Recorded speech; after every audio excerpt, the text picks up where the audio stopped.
Ma'am, people like you don't usually wear watches like that. The officer didn't even try to hide the smirk tugging at the corner of his mouth.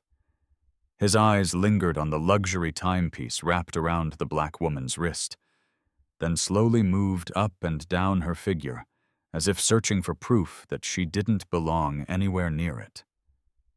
Another officer chuckled under his breath.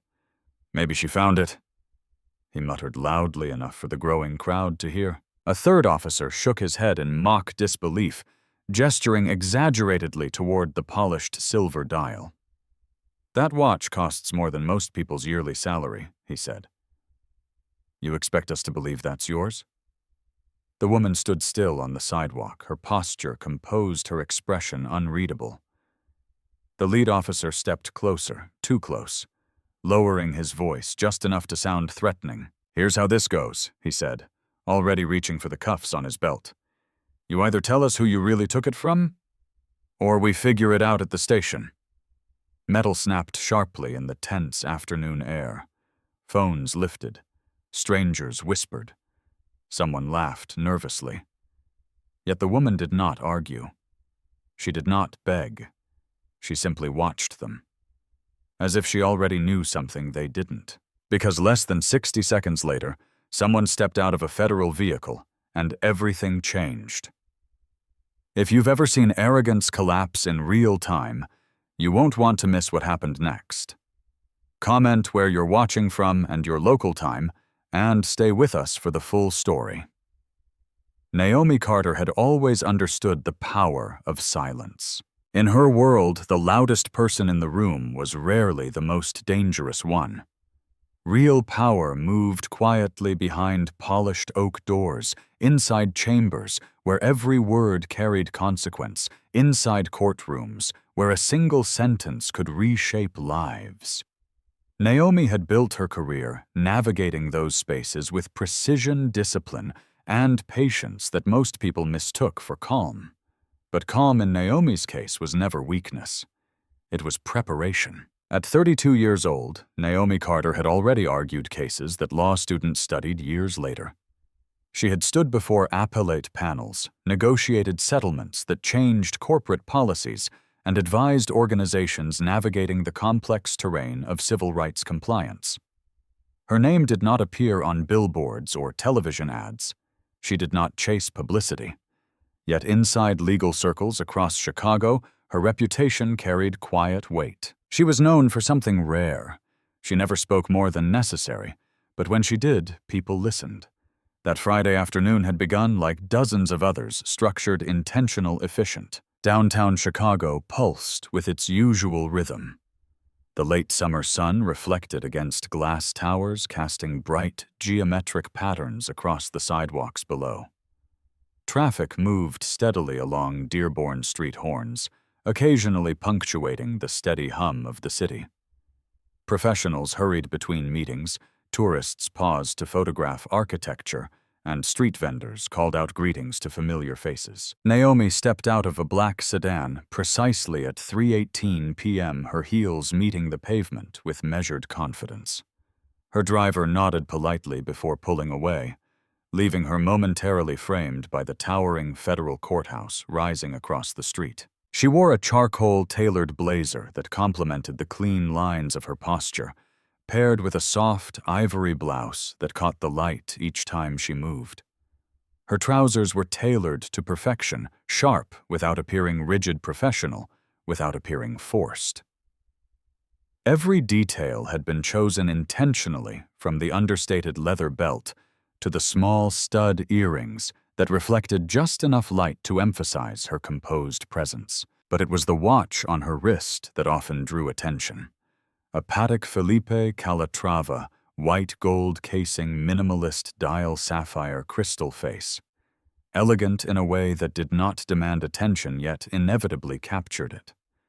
The timepiece rested comfortably against her skin, its weight familiar after years of daily wear. To most observers, it appeared to be a simple symbol of success. To Naomi, it was something else entirely. She adjusted the sleeve of her blazer slightly, ensuring the watch sat comfortably before crossing the street toward the federal building. Her steps were unhurried. She believed arriving composed mattered more than arriving early. Inside the courthouse, a policy review meeting awaited a closed-door discussion involving attorneys' compliance advisors and a federal mediator regarding a discrimination settlement affecting several major institutions. Naomi had been invited not simply because of her legal expertise, but because of her reputation for clarity in emotionally charged situations. She did not inflame conflict. She resolved it. Her phone vibrated gently inside her handbag as she approached the corner. A message from her colleague, Daniel Brooks, running 10 minutes behind. "Save me a seat." Naomi allowed herself a small smile. Daniel was brilliant, but chronically late. She paused briefly near the window of a high-end jewelry boutique adjacent to the courthouse plaza, glancing at a subtle reflection of herself in the glass, not out of vanity, but habit. Court appearances demanded precision. Every detail communicated something, whether intended or not. Presentation mattered. Perception mattered. Fair or unfair, she had learned early in her career that competence alone was rarely enough. She had once overheard a senior partner say, "People don't just listen to credentials, they listen to confidence they can see." So Naomi ensured confidence was visible. A group of pedestrians passed behind her, their conversation blending into the ambient rhythm of the city. Somewhere nearby, a taxi driver called out directions. A construction crew's distant drilling echoed between buildings, the ordinary sounds of a weekday afternoon. Ordinary, predictable, safe, or so it seemed. Across the street, a middle-aged woman exited the jewelry boutique, carrying a small branded shopping bag. Her eyes moved briefly across the sidewalk before pausing on Naomi's wrist. Her expression changed. Subtle at first, then unmistakable. She slowed her steps, glancing again at the watch. Her brows narrowed slightly, as though searching memory. Her grip tightened around the shopping bag. Naomi did not notice immediately. She was reviewing mental notes for the meeting ahead, key negotiation points, possible objections. The precise phrasing required to keep discussions constructive rather than defensive. Language mattered. Tone mattered. Timing mattered. She adjusted her handbag strap and stepped forward toward the courthouse crosswalk just as the pedestrian signal shifted. Behind her, the boutique door opened again. 2 employees stepped outside, their eyes scanning the sidewalk with unusual focus. The middle-aged woman spoke quietly but urgently, gesturing subtly in Naomi's direction. One employee's posture stiffened. The other frowned. Within seconds, one of them reached inside her pocket and retrieved a phone. Naomi continued walking, unaware that the calm rhythm of her afternoon had already been disrupted. The call lasted less than 30 seconds. A description was given. Location confirmed. Concern expressed. The phrase "possible theft" was spoken clearly. By 3:27 p.m., the first patrol car turned onto the street. No sirens. No urgency visible to passing traffic. Just quiet acceleration. Because sometimes the most consequential moments begin without noise. Naomi reached the courthouse plaza steps just as her phone vibrated again. "Daniel, traffic is worse than expected. Stall if they start early." She exhaled slowly, grounding herself in the familiarity of preparation. She had no way of knowing that within minutes, preparation would not matter. Credentials would not matter. Reputation would not matter. Because someone had already made a decision about her, and they had made it without asking a single question. As Naomi paused briefly near the base of the courthouse steps, the reflection of flashing lights appeared faintly against the polished glass entrance behind her. At first, she assumed the vehicles were responding to something unrelated. Downtown always held some form of urgency, but when the lights grew brighter and slower and stopped directly beside her, she turned, slightly curiosity replacing routine focus. The patrol car doors opened almost simultaneously. 2 officers stepped out. their attention already fixed on her. The first thing Naomi noticed was how quickly the air changed. Just seconds earlier, the courthouse plaza had carried its usual rhythm, footsteps crossing polished stone, quiet conversations blending into the hum of the city, the distant echo of traffic bouncing between glass buildings. But when the patrol car doors opened, the rhythm fractured. People slowed. Some stopped entirely. Attention shifted. Officer Daniel Reynolds stepped out first, adjusting the front of his vest, as his eyes immediately locked onto Naomi's wrist.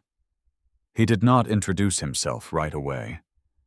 He did not ask if she needed assistance. Instead, he studied her in silence for several seconds, as if comparing what he saw in front of him with an image already formed in his mind. His partner, Officer Klein, followed half a step behind, scanning Naomi from head to toe, with a similar expression measured skeptical, almost rehearsed. Naomi's instincts activated immediately. She had encountered scrutiny before. Not always openly hostile, not always direct, but present in subtle pauses, in questions framed slightly differently, in assumptions disguised as procedure. Still, she maintained composure. Professional calm had carried her through more complicated confrontations than this. "Good afternoon," Naomi said evenly, her voice measured but confident. "Is there something I can help you with?" Reynolds tilted his head slightly, his eyes returning once more to the watch. "That depends," he replied. "Mind telling us where you got that watch?" The question did not come as a request. It sounded closer to an accusation waiting for confirmation. Naomi glanced briefly at her wrist, then back at the officers. "My watch?" she asked calmly. "Yes," Reynolds said, folding his arms. "Your watch." A faint murmur began to build among the small group of bystanders, now slowing their pace near the courthouse entrance. Naomi's gaze remained steady. It was a gift, she answered simply. Reynolds exchanged a brief look with Klein. "What kind of gift?" Klein asked. "A personal one," Naomi replied. Reynolds exhaled through his nose, not quite a laugh, but close enough to suggest disbelief. "You see?" He began, gesturing casually toward the street behind them. "We just received a report about a stolen luxury watch matching that exact description." Naomi's expression did not change, but internally she felt the shift. Precision mattered now.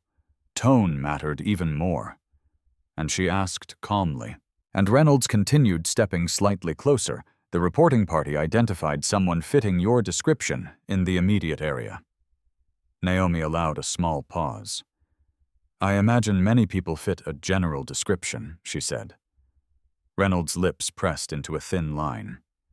"Female, early 30s, dark blazer, wearing a Patek Philippe Calatrava in white gold." The specificity landed heavier than the accusation itself. Behind the officers, another patrol vehicle rolled slowly to the curb.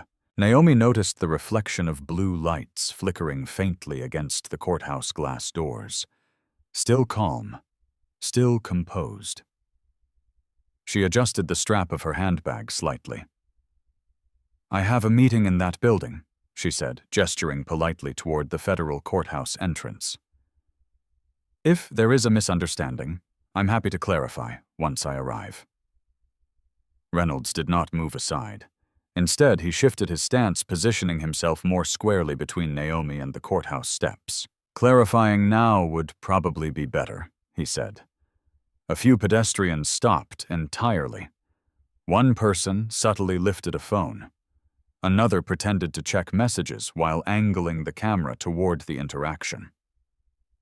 Naomi noticed. Of course she noticed. Public perception could shape reality long before facts were confirmed. "What exactly is the allegation?" she asked. Klein answered this time. "Theft." The word landed bluntly, stripped of hesitation. Naomi inhaled slowly, controlling the pace of her breathing. That allegation is incorrect, she said evenly. Reynolds extended his hand slightly. Then you won't mind removing the watch while we verify the serial number. It was not phrased as an option. Naomi's eyes met his. I do mind, she said. The air tightened instantly. Klein shifted his weight. Reynolds' jaw moved slightly, as though recalculating tone. Ma'am, he said, his voice lowering just enough to signal authority. Cooperating tends to make situations like this go faster. And assuming wrongdoing tends to complicate them, Naomi replied calmly. A faint ripple moved through the growing crowd. Someone whispered. Someone else adjusted their phone angle for a clearer view. Reynolds's patience appeared thinner now. We're trying to resolve a complaint, he said. All we need is confirmation that the property is legally yours. Naomi's expression remained steady. You have no legal basis to confiscate my personal property without probable cause, she said. The statement landed differently than her previous responses. More precise. More deliberate. Klein's eyes narrowed slightly. Reynolds noticed. What line of work did you say you were in? He asked. I didn't, Naomi replied. Another patrol car slowed nearby. The quiet presence of additional officers changed the psychological balance of the scene. Authority multiplied. Pressure intensified. Across the street, the boutique door opened again. The middle-aged woman stepped forward hesitantly, accompanied by one of the store employees. She pointed.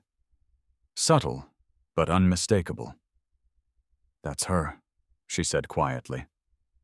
Reynolds nodded once. Thank you, ma'am. The employee stepped closer, eyes fixed on Naomi's wrist. That model was reported stolen earlier this week, he said. Same casing, same dial configuration. Naomi turned slightly toward him. Reported stolen by whom she asked. The employee hesitated briefly. Our records indicated records can be incorrect, Naomi said calmly. Reynolds's hand rested near the cuffs on his belt now. You understand why this looks suspicious, he said.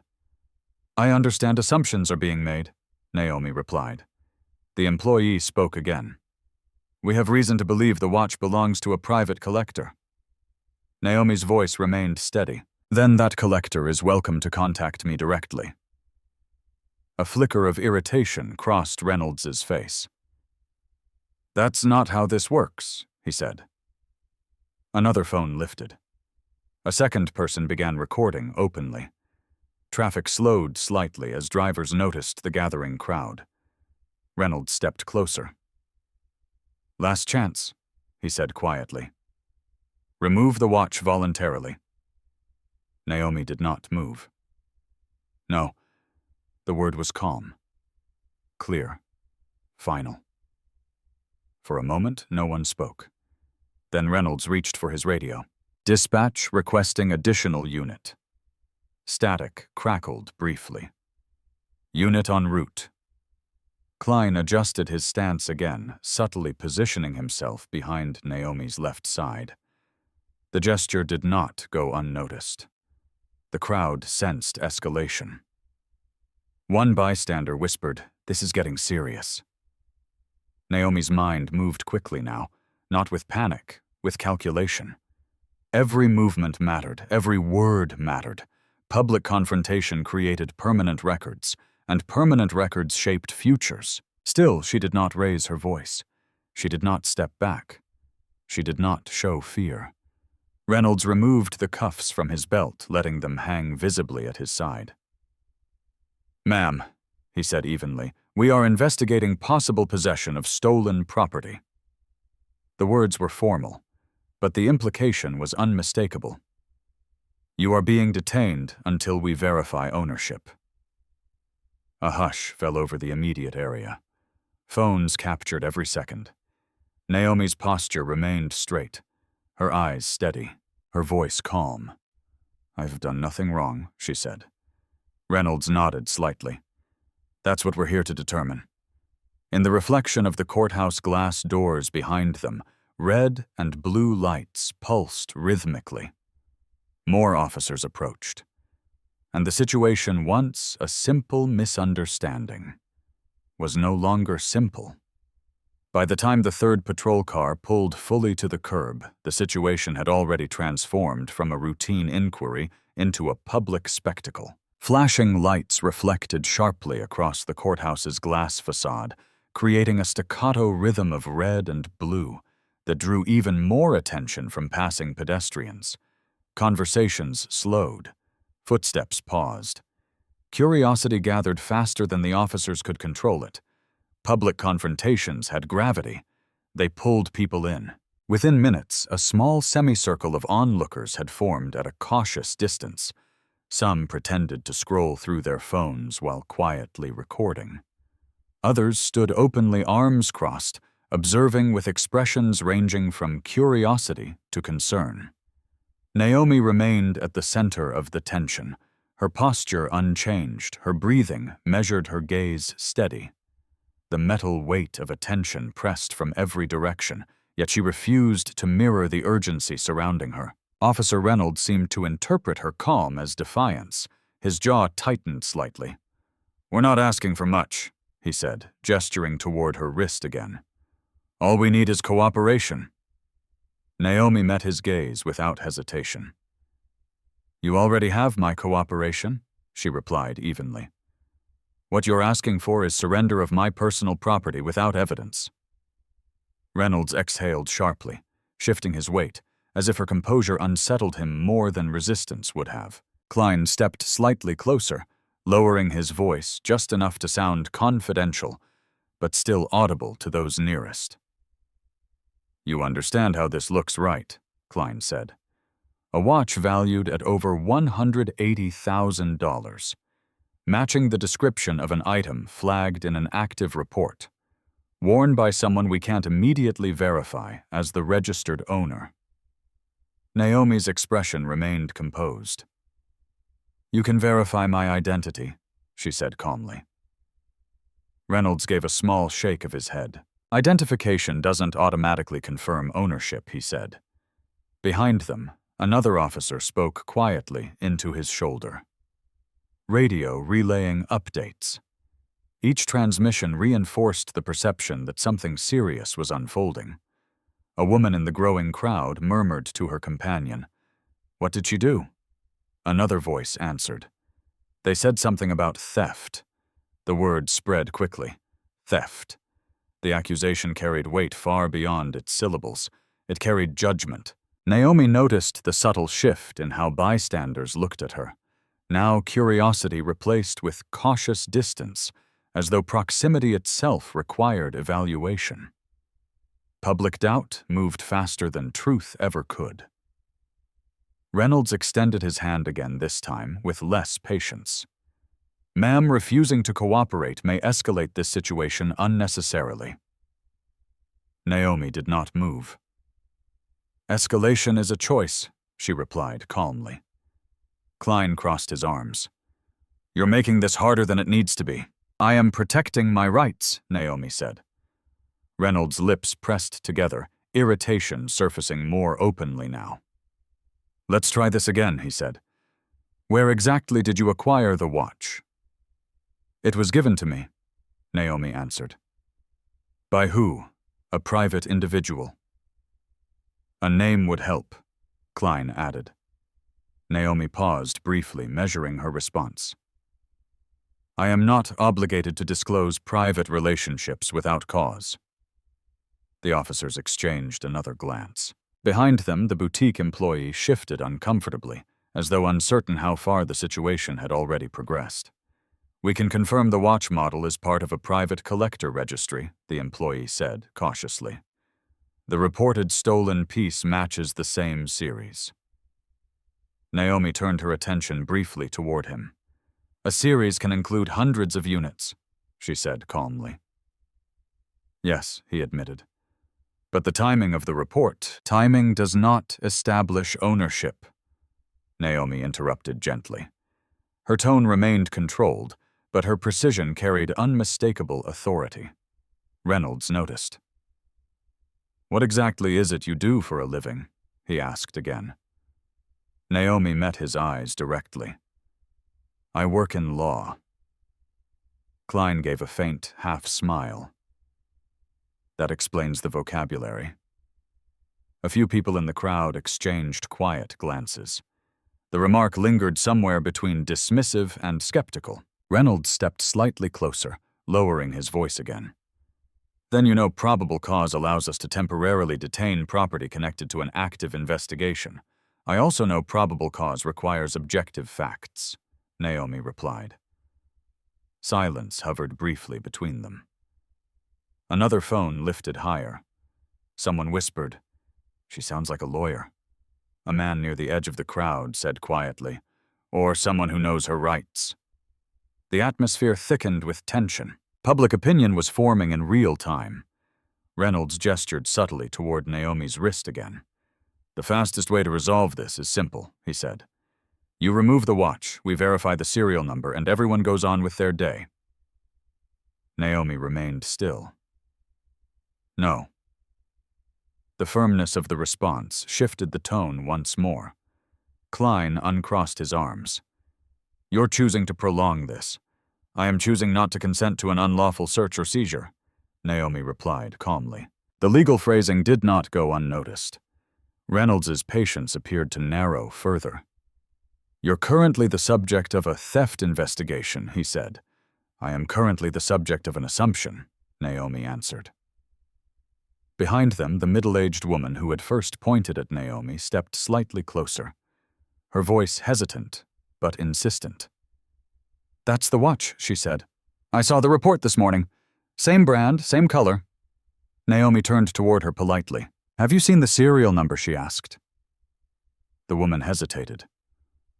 "Well, no, but then you cannot confirm it is the same watch," Naomi said gently. The exchange unsettled the certainty surrounding the accusation, but not enough to stop momentum. Reynolds shifted position again, now standing closer than before. "Here's the situation," he said quietly but firmly. "We have a complaint, a matching description, and a refusal to cooperate." Naomi's voice remained even. "I have not refused cooperation. I have refused surrender of property without legal basis." Klein's radio crackled again. Additional unit arriving. The sound carried weight. More presence, more authority, more pressure. Across the street, pedestrians slowed their pace to observe more openly now. One individual began live streaming, narrating quietly into their phone. "Police have someone detained outside the federal courthouse." The words drifted through the air. Narratives formed quickly when facts were incomplete. Naomi understood that better than most. Reynolds removed a small notepad, scribbling briefly before looking up again. "For the record," he said, "you are declining to voluntarily present the watch for verification." "For the record," Naomi replied calmly, "I am declining an unlawful request." The precision of her language continued to challenge the officer's assumptions. Klein shifted his stance again this time, subtly positioning himself closer to Naomi's left side. Not aggressive, but strategic. The silent choreography of control. Reynolds clipped the pen back onto his notepad. "All right," he said quietly. He reached slowly toward his belt. The metallic glint of the handcuffs caught the afternoon light. A collective murmur rippled through the crowd. Someone whispered, "They're going to cuff her." Naomi did not step back, did not raise her voice, did not plead. She simply watched. The courthouse doors reflected the growing intensity of the moment, authority building, judgment forming, a decision approaching. Reynolds's hand closed around the cuffs, and the situation moved one step closer to a point of no return. The air thickened the moment the handcuffs became visible. Even before Reynolds spoke again, the subtle shift in body language signaled that the situation had moved beyond casual questioning. Authority had taken physical form, gleaming coldly in the late afternoon light. The quiet rhythm of the courthouse plaza dissolved completely, replaced by an atmosphere charged with anticipation. People no longer pretended not to watch. They watched openly now.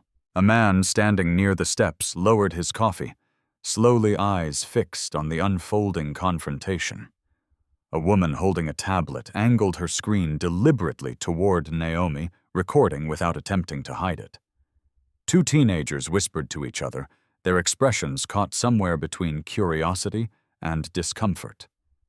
Moments like this attracted attention because they felt consequential even when no one yet understood why. Officer Reynolds did not immediately apply the cuffs. Instead, he allowed them to hang loosely from his fingers, a visible symbol of what could happen next. "We're going to resolve this one way or another," he said, voice firm but controlled. "You still have the opportunity to cooperate voluntarily." Naomi's posture remained composed, but internally she registered every movement with heightened clarity. The presence of the cuffs changed perception. Once displayed, they suggested inevitability. Still, her voice did not waver. "I am cooperating," she said calmly. "I have answered your questions. I have provided identification. I have explained that the watch is my property." Reynolds tilted his head slightly. "You've provided statements," he replied. "Verification is still pending." Behind him, the boutique employee shifted nervously, clearly uncomfortable with how quickly the situation had escalated. "I just want to clarify," the employee said cautiously, glancing between Naomi and the officers. "The report we received earlier described a watch from the same collection. We flagged the similarity out of responsibility, not certainty." Naomi turned slightly toward him, her expression steady. "Similarity does not equal evidence," she said. The employee hesitated. "Yes, but high-value watches are often registered. The report mentioned a private collector filing notice of a missing piece." Reynolds seized on the statement immediately. "And here we have a matching model appearing less than a block away from the reporting location," he added. Klein nodded once. "Timing matters." Naomi allowed a brief pause before responding. "So does accuracy." Another patrol vehicle rolled slowly past the plaza, its lights briefly reflecting across nearby glass surfaces, before continuing forward. Even without stopping, its presence reinforced the sense that the situation carried weight. A voice from the growing crowd spoke softly. "That's a serious accusation." Another responded quietly. "That watch probably costs more than my car." Speculation multiplied rapidly. Facts moved slower. Reynolds gestured again toward Naomi's wrist. "You're wearing an item that has been flagged as potentially stolen," he said. "You're refusing to provide immediate verification. That creates reasonable suspicion." Naomi met his gaze evenly. "Suspicion must still be supported by evidence," she replied. Klein exhaled slowly. "You're making this more complicated than necessary. I am ensuring it remains lawful," Naomi said. Behind them, the middle-aged woman who had first pointed toward Naomi spoke again, her voice uncertain but persistent. "I saw an alert this morning," she insisted. "The description was very specific." Naomi addressed her politely. "Descriptions often include general characteristics," she said. "Brand, metal dial, color. Those features are shared by multiple pieces." The woman hesitated, clearly unsure, but unwilling to fully withdraw her concern. Reynolds's patience appeared thinner now.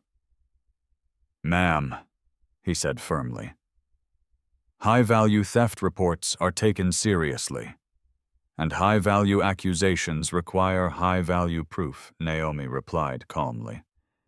The exchange drew a subtle reaction from the crowd. Some observers appeared impressed by her composure. Others appeared increasingly uncertain about the officer's certainty. A young man near the back murmured quietly, "She sounds pretty confident." His companion replied, "Confidence doesn't prove innocence."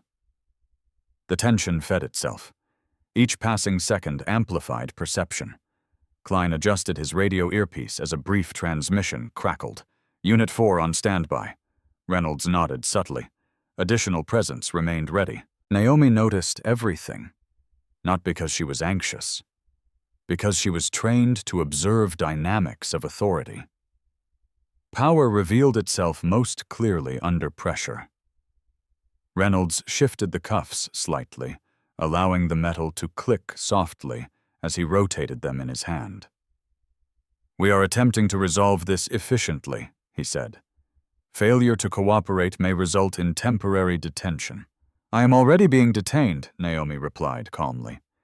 The precision of the statement lingered. Klein crossed his arms again, studying Naomi more carefully now. "You said you work in law," he said. "Yes." "What kind of law? Civil rights?" The answer landed differently than the others. Reynolds' expression flickered briefly, though he quickly masked the reaction. "That explains the confidence," Klein said. "It explains the clarity," Naomi replied. Behind them, the boutique employee spoke again, voice quieter this time. "The reported piece included an engraving on the case back," he said. Reynolds looked toward Naomi's wrist again. "Does your watch have an engraving?" he asked. Naomi paused. "Yes." The single word sharpened attention instantly. Reynolds's tone shifted slightly. "And what does it say?" Naomi met his gaze calmly. "That information is private." Klein exhaled through his nose. "You're not making this easy. Privacy is not obstruction," Naomi said. A ripple moved through the crowd again. Phones remained raised. Narratives formed silently in observers' minds. Some saw an overreach of authority. Others saw a suspicious refusal. Public judgment rarely waited for complete information. Reynolds glanced briefly toward the courthouse entrance, as though aware of the symbolic proximity of the justice system itself. Irony did not slow procedure. "Last opportunity," he said evenly. "Remove the watch voluntarily so we can confirm whether it matches the reported serial number." Naomi's voice remained steady. "No." The word settled heavily in the air. Klein's posture shifted subtly. Reynolds' grip tightened around the cuffs. The middle-aged woman stepped back slightly now, uncertainty creeping into her expression as the consequences of her initial suspicion unfolded. "I didn't mean for this to become all this," she murmured quietly. But momentum rarely reversed easily. Authority once engaged publicly rarely retreated quickly. Reynolds spoke again, his tone now formal. "Based on the information available and your refusal to provide voluntary verification, we are proceeding with temporary detention while we investigate the reported theft." The words carried procedural neutrality, but their effect was unmistakable. The crowd grew quieter. A hush spread across the immediate area. Every movement slowed. Every sound seemed amplified. Naomi felt the weight of dozens of eyes studying her reaction. Waiting for fear, waiting for anger, waiting for resistance. Instead, she remained still, composed, observing. Reynolds stepped closer. The metallic sound of the cuffs opening echoed softly in the tense afternoon air, and for the first time, uncertainty flickered across multiple faces in the crowd. Because something about the situation no longer felt simple. And yet the process continued, moving forward, toward a decision that would soon become impossible to ignore. The moment stretched thin, fragile as glass. Officer Reynolds stepped forward with deliberate control, the polished steel cuffs held firmly in his hand. The subtle click of the hinge echoed louder than it should have amplified by the heavy silence surrounding the plaza. Even the distant city noise seemed to recede, as though the entire block had paused to witness what would happen next. Naomi did not step away. She did not protest. She did not raise her voice. Instead, she calmly adjusted the sleeve of her blazer, ensuring the fabric fell smoothly against her wrist. The movement was small, almost routine, Yet it carried unmistakable dignity, a quiet refusal to allow the moment to define her. Reynolds interpreted the gesture differently. "You understand that refusing to cooperate can escalate outcomes," he said, his voice now noticeably firmer. "I understand that unlawful escalation carries consequences," Naomi replied evenly. Klein shifted closer behind her left shoulder, closing the space just enough to signal containment. The positioning was practiced subtle enough to appear procedural, yet unmistakably controlling. Several members of the crowd exchanged uneasy glances. One woman whispered softly, "This feels unnecessary." A man beside her responded quietly, "Maybe they know something we don't." Public uncertainty remained divided. Reynolds exhaled slowly, as though concluding the conversation internally. "Ma'am?" he said, his tone now formal and detached. "You are being temporarily detained while we verify ownership of the watch in question." Naomi held his gaze steadily. "I have not consented to detention," she said. Reynolds' expression did not change. "Consent is not required under reasonable suspicion." Naomi's voice remained calm. "Reasonable suspicion requires reasonable facts." The repetition of legal language seemed to irritate him more than resistance would have. He stepped closer. "Turn around, please." The words landed with quiet authority. Several people in the crowd audibly reacted. Someone murmured, "They're actually cuffing her." Another voice whispered, "For a watch." Naomi allowed a measured breath to settle in her chest. Then, without dramatics, she turned. The movement was slow, controlled, deliberate. Her composure unsettled the narrative many expected. No struggle, no argument, no panic, just quiet confidence. Klein gently guided her hands behind her back, not roughly but firmly enough to eliminate ambiguity. The contact was professional in technique, yet heavy with implication. The cold metal circled her wrists. Click. The sound carried sharp finality. A collective murmur spread through the onlookers. Several phones tilted slightly forward, zooming closer. The symbolism was unmistakable. Handcuffs did more than restrain movement. They shaped perception. In public spaces, cuffs often became verdict before trial. Reynolds checked the positioning, ensuring compliance with protocol. His face remained composed, though a flicker of uncertainty passed briefly through his eyes, as Naomi remained completely calm. "You are not under arrest," he clarified. "You are being detained pending verification." Naomi's voice remained steady. "I understand the terminology." Klein stepped slightly back, maintaining close proximity. The subtle choreography of control continued. Across the plaza, the boutique employee shifted his weight anxiously. "This may not be necessary," he said quietly. Reynolds glanced toward him. "We are following procedure." The employee hesitated. "I only reported similarity, not confirmation." Reynolds' jaw tightened slightly. "And we are confirming." The middle-aged woman who had initially pointed toward Naomi now appeared visibly uncomfortable. "I didn't think—" she began quietly, then stopped. Her uncertainty no longer carried influence. Momentum had moved beyond her. Naomi remained still, her posture straight despite the restraint. She neither resisted nor assisted. She simply observed. The crowd's energy shifted subtly. What had begun as curiosity now carried undertones of discomfort. A young woman recording the interaction spoke softly to her phone. "She's not even arguing," her companion replied quietly. "She looks calmer than they do." Reynolds removed a small device from his belt. "We'll verify the serial number once we secure the item," he said. Naomi's response was immediate. "I do not consent to search." Reynolds exhaled slowly. "You are already detained." "And detention does not remove constitutional protections," Naomi replied. The precision of her phrasing again altered the atmosphere. Klein studied her more closely now. "You seem very certain of that." "I am," Naomi said calmly. Traffic continued moving slowly along the street, drivers craning their necks to observe the scene unfolding on the courthouse steps. Authority displayed publicly always drew attention, but calm under pressure drew even more. Reynolds stepped slightly to Naomi's side.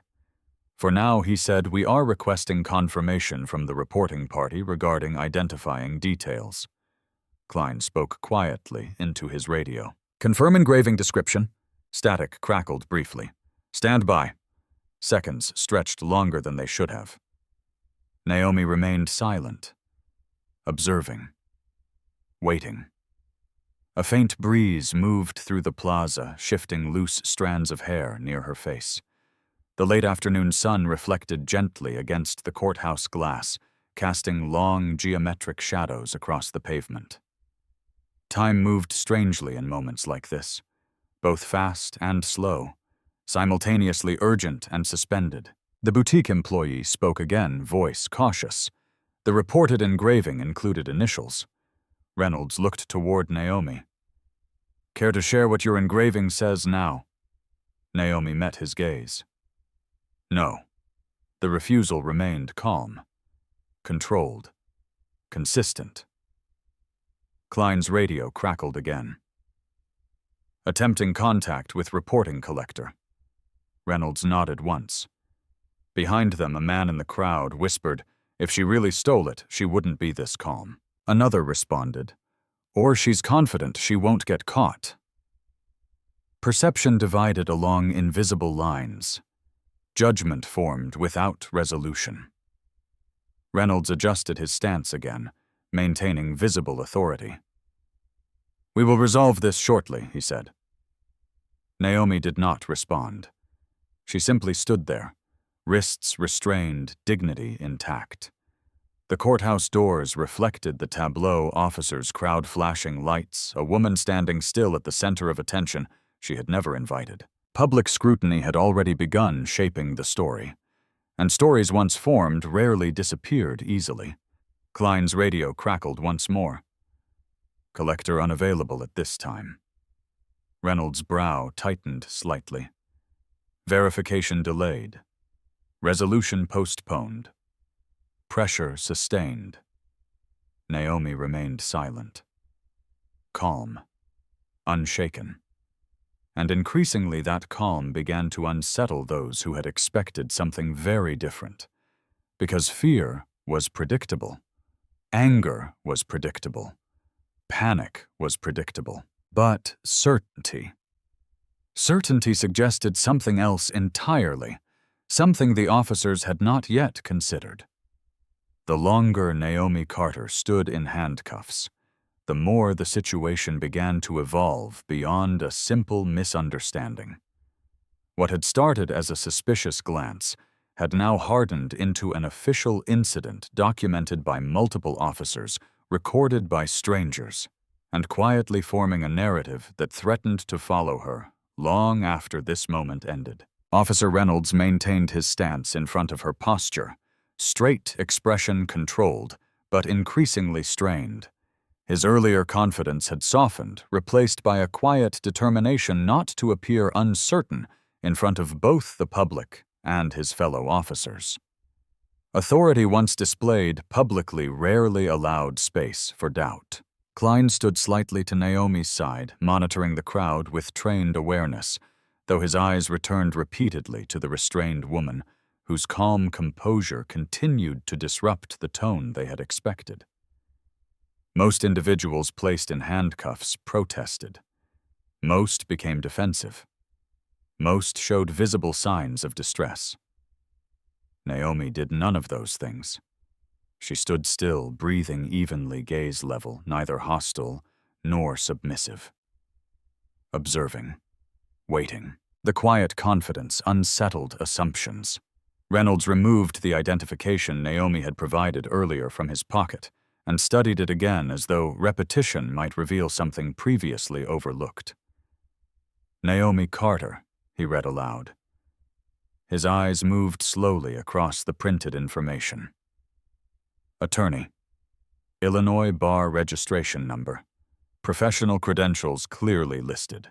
Reynolds tilted the card slightly, examining the embedded security hologram reflecting the afternoon light. You said you work in civil rights law, he said. Yes, Naomi replied calmly. Reynolds gave a small nod, though skepticism lingered. That can mean many things. It means exactly what it says, Naomi answered. Klein leaned slightly closer, reading the identification over Reynolds' shoulder. She's licensed, Klein said quietly. Reynolds did not immediately respond. Licensure did not eliminate suspicion, but it complicated assumptions. You carry verification of employment, Reynolds asked. Naomi met his gaze steadily. I am not required to carry proof of employment while walking down a public street. Reynolds exhaled slowly. Cooperation tends to reduce friction. Rights tend to reduce misconduct, Naomi replied. The exchange drew subtle reactions from the crowd. A man in a gray suit near the courthouse steps whispered quietly to a colleague. She knows exactly what she's doing. Another observer responded, or she's very confident she'll be fine. Confidence, however, did not erase procedure. Reynolds removed his phone and typed briefly, likely searching the Illinois Bar Registry database. The seconds stretched as he scanned the screen. Then again. Then once more. Finally, he lowered the device slightly. The license appears valid, he admitted. Klein nodded subtly. Still doesn't confirm ownership of the watch. No, Reynolds agreed. It doesn't. Behind them, another officer spoke quietly into his radio, providing status updates to dispatch. Subject detained. Identity partially verified. The phrasing echoed strangely in the air. Partially verified. As though identity itself could be incomplete. Naomi remained composed, her wrists still restrained behind her back, her posture still dignified, her breathing still controlled. Public pressure continued building. A woman near the edge of the crowd spoke softly while recording. They're checking her ID now. Another voice replied. If she's really a lawyer, this could get messy. Klein shifted slightly, studying Naomi more carefully now. You mentioned the watch was a gift, he said. Yes. From someone significant enough to give a gift valued at nearly $200,000, yes. The simplicity of her answer left no room for speculation. Reynolds' eyes narrowed slightly. Can you provide a name? No. Why not? Because private relationships remain private. Reynolds' jaw flexed subtly. You understand withholding information can prolong this situation. I understand volunteering unnecessary information can create new risks, Naomi replied. Klein crossed his arms. That sounds like experience talking. It is, Naomi said. The confidence in her tone did not sound defensive. It sounded factual. Reynolds typed briefly into his phone again, likely searching public records associated with Naomi's professional history. His expression shifted almost imperceptibly as results appeared. You've been involved in several federal cases, he noted. Yes. High-profile ones. Yes. The answers remained measured. Minimal. Controlled. The crowd sensed something changing. Uncertainty now extended beyond Naomi. A young man whispered quietly. Why would someone with that background steal a watch? His companion replied. People do strange things. Speculation continued, feeding itself. Reynolds slid the phone back into his pocket. Professional credentials don't eliminate suspicion, he said. They should eliminate assumptions, Naomi replied calmly. Klein studied her face more carefully now, searching perhaps for any indication of deception. He found none. Her breathing remained steady. Her eyes remained clear. Her composure remained intact. Dispatch Klein spoke quietly into his radio request confirmation of theft report details. Static answered briefly. Report filed by private collector earlier this morning. Any serial number provided pending confirmation. Reynolds's brow tightened slightly. Still incomplete, still uncertain. Yet the detention remained. Naomi shifted her weight slightly, not out of discomfort, but to maintain balance on the stone pavement. The subtle movement reminded the crowd that despite her composure, she remained restrained. A visual contradiction. Dignity within restraint. Reynolds spoke again. "If this is a misunderstanding," he said, "verification will resolve it." "If it is a misunderstanding," Naomi replied calmly, "it should not have escalated this far." Neither officer responded immediately. The observation lingered. The middle-aged woman who had initially identified Naomi now appeared increasingly uncomfortable, her earlier certainty replaced by quiet doubt. "I might have been mistaken," she murmured quietly to the boutique employee. But the statement came too late to prevent consequence. Procedure rarely reversed easily once initiated. Reynolds checked the time briefly. 3:41 p.m. The courthouse steps reflected the slow passage of minutes. Authority continued to hold position. Uncertainty continued to grow. And somewhere beneath the procedural surface, doubt began to quietly form. Because everything about Naomi Carter suggested preparation. Preparation suggested expectation. And expectation suggested she knew something the officers did not. Something that had not yet entered the equation. Something that would soon shift the balance entirely. By 3:44 p.m., the video had already begun to spread. At first, it existed only on a few phones, held quietly among the growing crowd outside the federal courthouse. A short clip. 30 seconds. A composed black woman in handcuffs.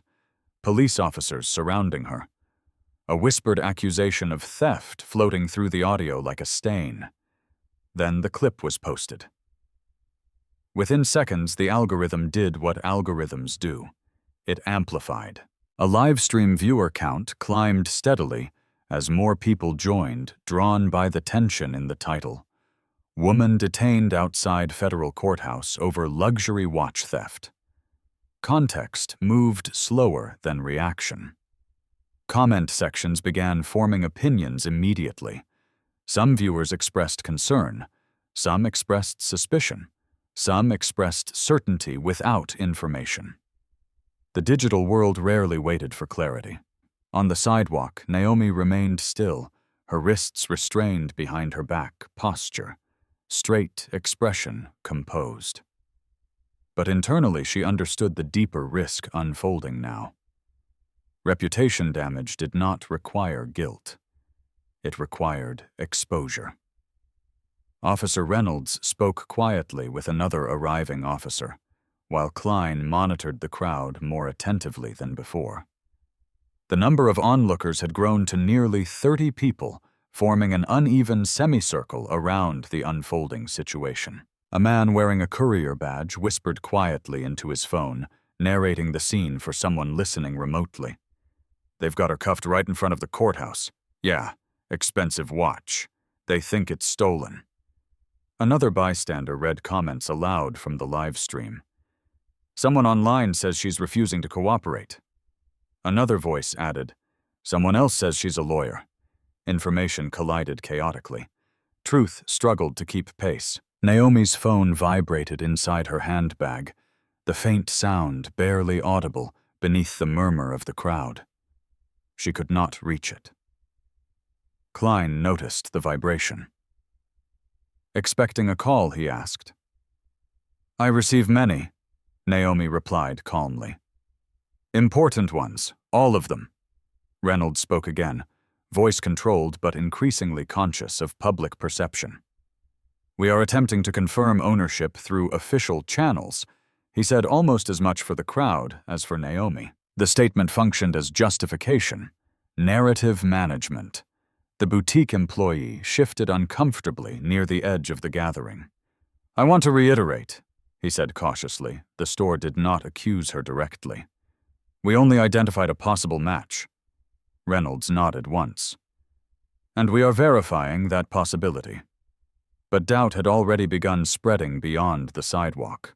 Across the city, Daniel Brooks sat in slow-moving traffic, glancing down at his phone as a notification appeared. A shared video link. He tapped. His brow tightened instantly. The camera angle showed Naomi standing outside the courthouse plaza, restrained, surrounded by officers. The caption read, "Possible theft suspect detained." Daniel's grip tightened on the steering wheel. "That can't be right," he murmured. He immediately dialed her number. No answer. He tried again. Still no answer. He opened the video once more, listening more carefully now to the audio. Officer voices. Fragments of conversation. Words like verification and reported stolen drifting through background noise. Daniel exhaled sharply. "No," he said quietly. He knew Naomi Carter. He knew precision defined her life. He also knew she had a meeting scheduled inside that very building within minutes. He changed lanes abruptly, seeking any faster route through traffic. Meanwhile, the live stream continued gaining viewers.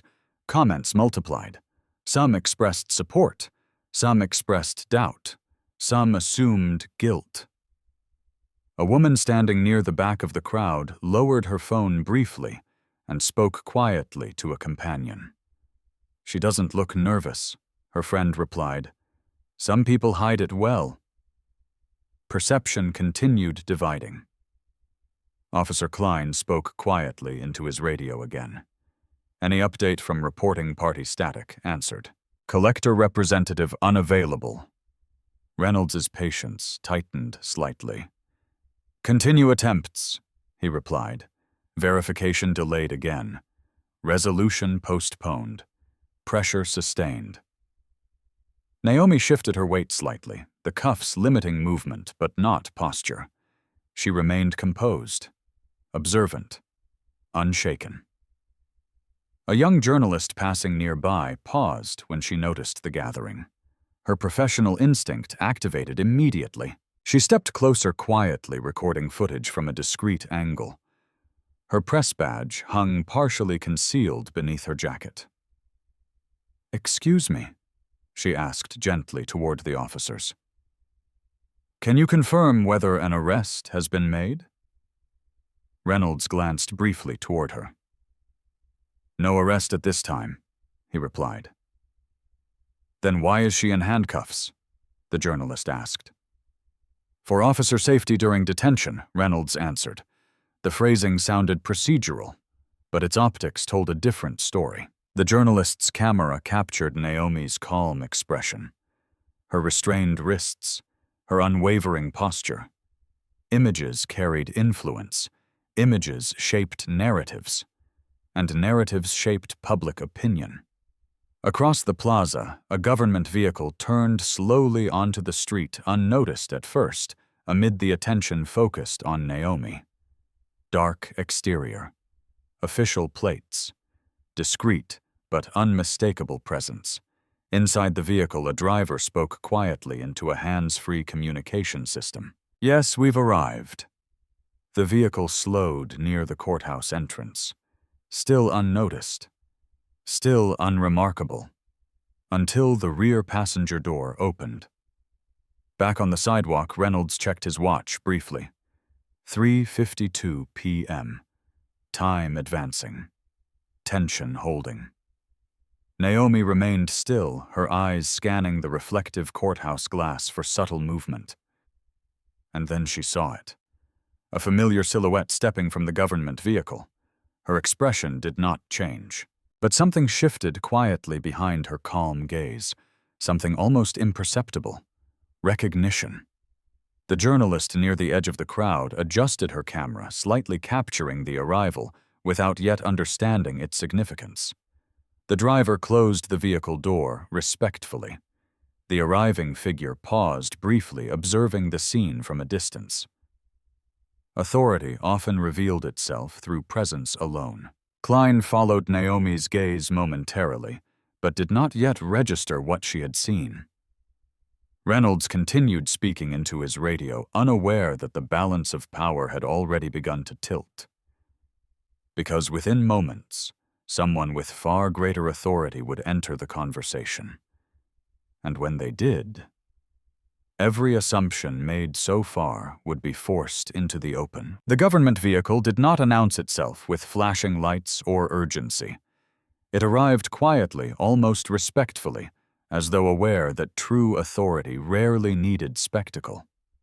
Its dark exterior reflected the afternoon sun in muted tones, blending seamlessly into the professional atmosphere surrounding the federal courthouse.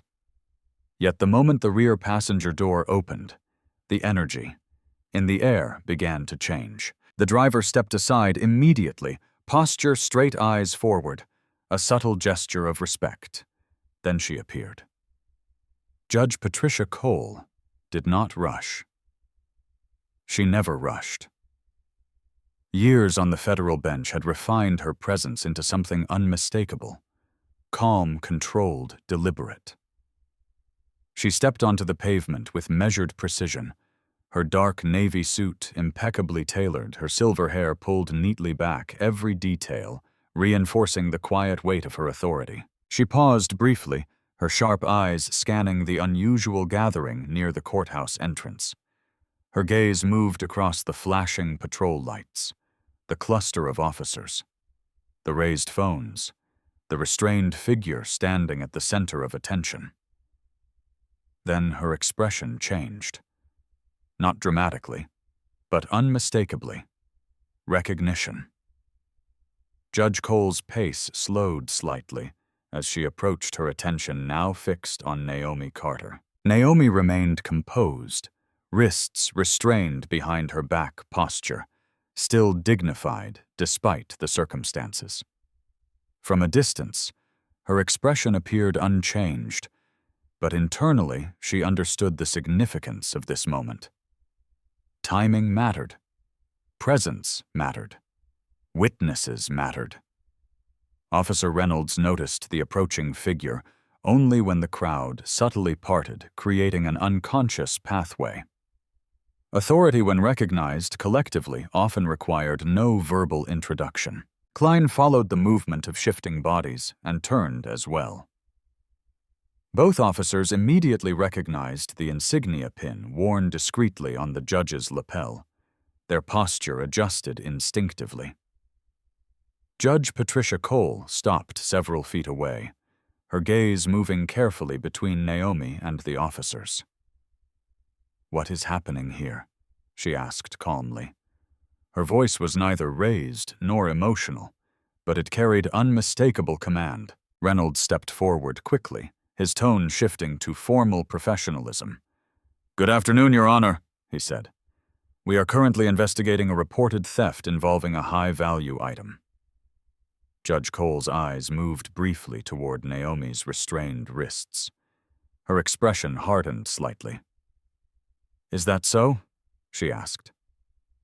Klein spoke next, careful with his wording. "The subject is temporarily detained while we verify ownership of a luxury watch matching a reported stolen item." Judge Cole's gaze returned to Naomi's face. For the first time since arriving, her composure showed visible concern. "Ms. Carter," she said quietly.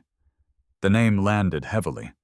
Several members of the crowd exchanged quick glances. Reynolds blinked once. "You know her?" he asked cautiously. Judge Cole's attention remained on Naomi. "Yes," she said simply. Naomi inclined her head slightly in acknowledgement. "Good afternoon, Your Honor." The familiarity in the exchange did not go unnoticed. The journalist near the back of the crowd adjusted her camera angle quickly. The livestream viewers began reacting in real time. Comments appeared rapidly. "Wait," The judge knows her. Who is she? What is going on? Reynolds cleared his throat slightly. We are following up on a complaint regarding possible possession of stolen property, he explained. The item matches the description of a watch reported missing earlier today. Judge Cole stepped closer, her eyes briefly examining the timepiece on Naomi's wrist. Then she looked directly at Reynolds. And what evidence supports this detention? She asked. Her tone remained calm, but it carried expectation. Reynolds maintained professionalism. The reporting party identified the model as consistent with a missing piece belonging to a private collector. Judge Cole's eyes narrowed slightly. Consistent, she repeated. Yes, Your Honor. And based on consistency alone, you determined probable cause to restrain Ms. Carter in public. Reynolds hesitated briefly. The subject declined to voluntarily provide the watch for serial number verification. Judge Cole's gaze shifted again to Naomi's restrained wrists. The visual carried weight far beyond words. You chose to apply handcuffs, she said quietly. Klein spoke carefully. For officer safety during detention. Judge Cole's expression remained controlled, though the silence that followed felt heavier than any raised voice. The surrounding crowd sensed the shift instantly. Authority had entered the conversation, and authority was asking questions. Naomi remained still, her composure unchanged. Judge Cole spoke again, her voice softer but more pointed. Ms. Carter, would you care to explain the circumstances? Naomi answered calmly. I was approached outside the courthouse regarding an allegation that my personal watch matches a reported stolen item. Judge Cole nodded once. And you declined voluntary surrender of your property, yes. Why? Because no lawful basis had been presented. The precision of Naomi's response carried clarity. Judge Cole turned back toward the officers. You are aware Ms. Carter has argued multiple federal civil rights cases before this court, she said. Reynolds's posture shifted subtly. I was not previously aware of her litigation history. Judge Cole studied his expression briefly. She has successfully litigated cases involving unlawful detention procedures, she added calmly. A ripple of tension moved through the officer's posture. Klein adjusted his stance slightly. Reynolds remained composed, but noticeably more cautious. We are attempting to verify the serial number through the reporting collector, Reynolds explained. Judge Cole glanced again at Naomi's restrained wrists. And until that confirmation arrives, she remains in handcuffs. Procedure met scrutiny.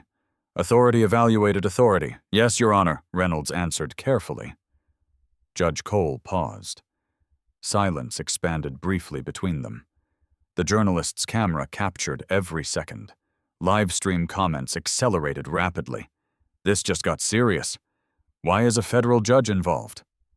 Something feels wrong here. Judge Cole spoke again, her tone calm but unmistakably firm.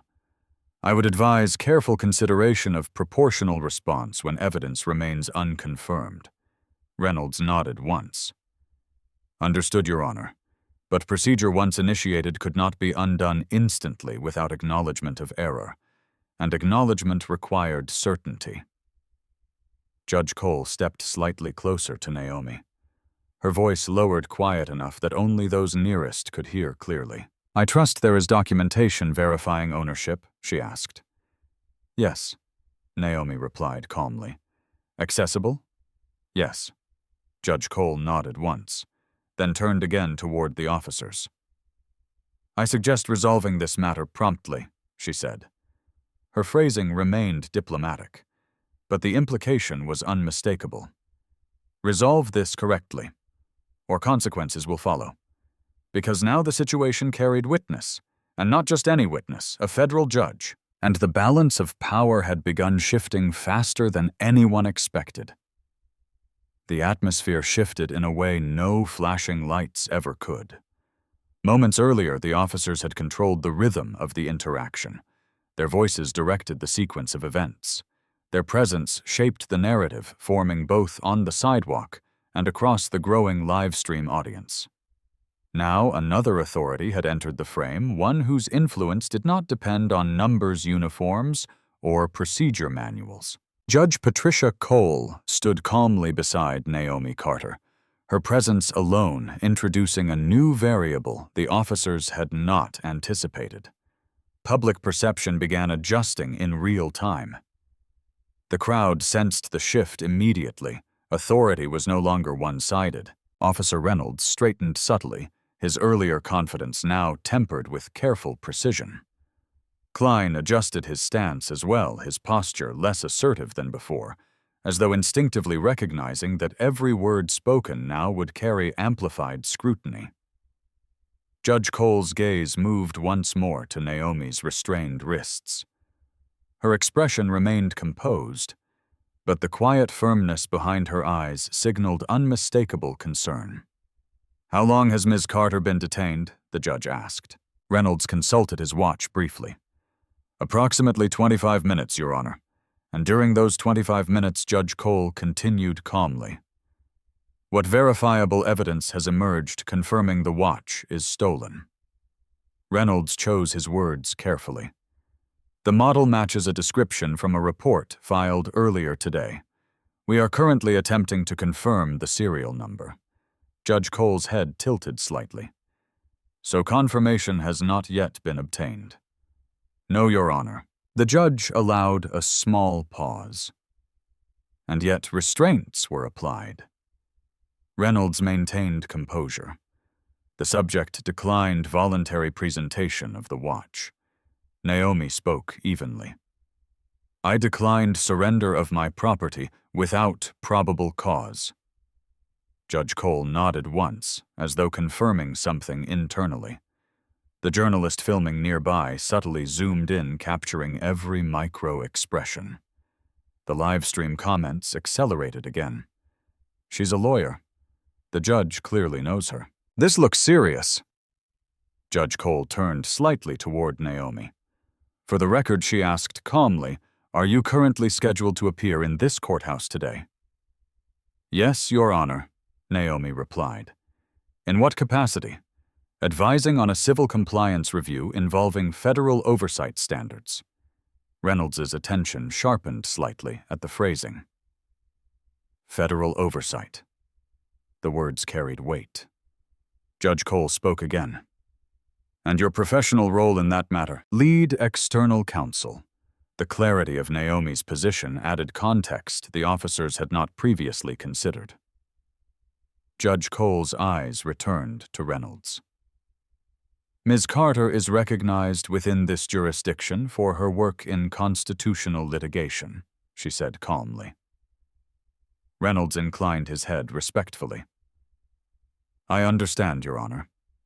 Judge Cole continued her tone, still controlled, but now unmistakably directive. "She has appeared before this court multiple times in matters concerning unlawful search and seizure procedures." Klein's posture shifted almost imperceptibly. Reynolds nodded again, slower this time. "That is noted." Naomi remained still, her calm unbroken. Judge Cole's voice softened slightly as she addressed Naomi directly.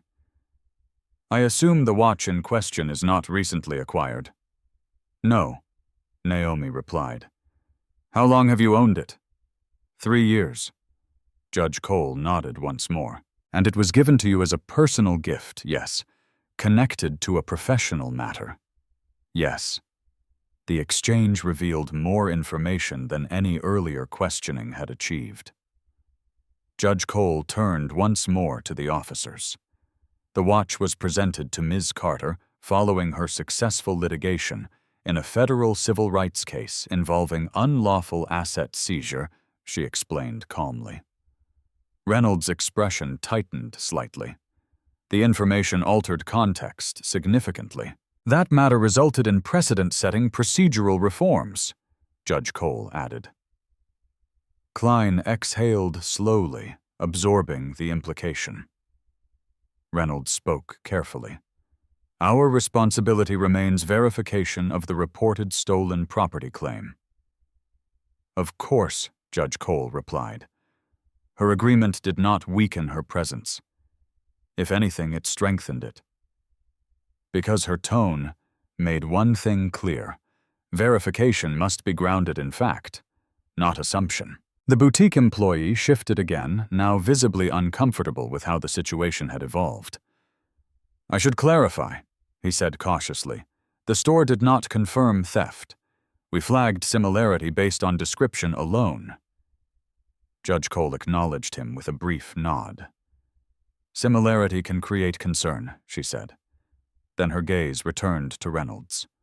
"But concern alone does not establish guilt." Reynolds remained professional. "That is why we are verifying." Naomi spoke calmly. "The engraving on the caseback confirms the watch's origin." Klein looked toward her wrist. "What does the engraving say?" Naomi answered without hesitation. "Justice requires courage." Judge Cole allowed the faintest trace of a smile. "I remember that inscription," she said quietly. The officers exchanged a brief glance. Recognition moved beyond Naomi now. Judge Cole continued calmly. "The engraving was commissioned by a federal legal foundation following Ms. Carter's successful defense of multiple clients whose assets had been wrongfully seized. The statement introduced documented history, verifiable context, professional credibility." Reynolds absorbed the information carefully. "That can be confirmed?" he asked. "Yes," Judge Cole replied. "Through official channels, yes." Klein adjusted his radio again. "Dispatch request confirmation regarding engraved presentation watch associated with Carter litigation matter." Static answered briefly. "Stand by." The crowd grew quieter. Livestream viewers reacted instantly. Comments appeared rapidly. "Wait. This is getting serious. They cuffed a civil rights attorney. This could become a lawsuit." The journalist filming maintained focus, aware that the narrative had shifted significantly. Judge Cole spoke again, her tone still calm but unmistakably firm. "Public detention based solely on visual similarity carries risk," she said. Reynolds nodded slightly. "We are aware." Judge Cole held his gaze briefly. "I trust this will be resolved appropriately." The phrasing carried both professionalism and warning. Naomi remained composed, silent, observing. The balance of authority had changed. Procedure now faced accountability. Assumption now faced scrutiny. And the officers understood something clearly for the first time: this situation would not simply disappear. Because now the person they had detained was no longer just a stranger on the sidewalk. She was a recognized legal authority, with witnesses, with documentation, with credibility. And the truth was moving closer. The silence that followed Judge Cole's words carried a different weight than any silence before it. This was no longer the quiet uncertainty of bystanders wondering what had happened. This was the measured pause of professionals realizing the situation had entered legally dangerous territory. Officer Reynolds adjusted his stance subtly, the earlier confidence now replaced by procedural caution. Every movement became more deliberate, every word more calculated, as the implications of detaining a recognized civil rights attorney in public began to settle in. Klein's radio crackled softly again. "Dispatch confirming inquiry with Federal Legal Foundation archives. Stand by." The mention of institutional records altered the tone further. Documentation meant traceability. Traceability meant accountability. Naomi remained still, her wrists still restrained, though the symbolism of the cuffs had begun to shift. What once signaled authority now risked suggesting misjudgment. Judge Patricia Cole stood calmly beside her, her presence neither aggressive nor defensive, but undeniably influential. She did not raise her voice. She did not demand immediate release. She simply allowed the truth space to arrive. Reynolds cleared his throat quietly. "For clarification," he said, addressing Naomi directly, "now the watch was presented to you in recognition of litigation work." "Yes," Naomi replied. "In a federal matter?" "Yes." Klein studied the timepiece more carefully. though he made no move to touch it. The engraving reads, "Justice requires courage," he said. "Yes," Naomi confirmed. Reynolds glanced briefly toward Judge Cole.